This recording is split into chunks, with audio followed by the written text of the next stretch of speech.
The major trend in VAT has to be digitization.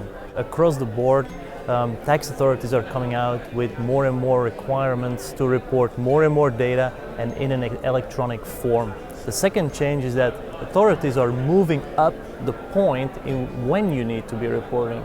It used to be you had the luxury of reporting after the facts, maybe after a month or something. What we're seeing now is that that point gets shifted up further and further again. We've had Spain, 8 days, 4 days, Hungary, real time, and now with Italy coming up, it even will be before the transaction in a sort of an e-invoicing type of setting. The trend of digitization and the increased reporting and electronic reporting in the VAT world is driven by the VAT gap. So the VAT gap is the difference between the actual collected amount of VAT and what the authorities should be collecting.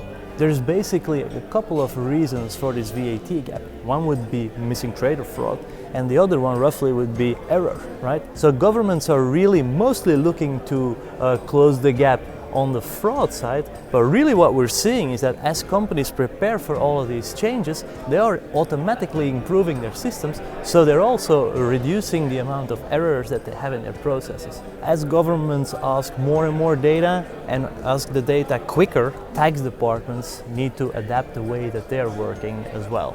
Gone are the days where tax department could just dump everything into an Excel sheet after the facts and work the sheet up to the point where they would start reporting.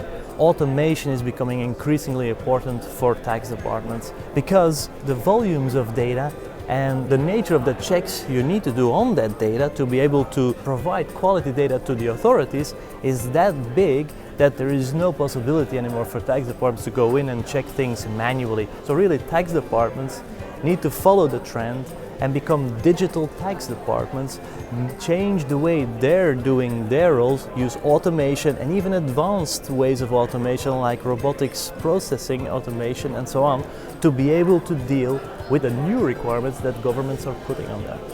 Thanks for watching. Explore the rest of our Vertex Exchange Europe 2018 playlist for more updates from Vertex tax experts, partners and clients. And please subscribe for the latest business, finance and strategic insights from EuropeanCEO.com.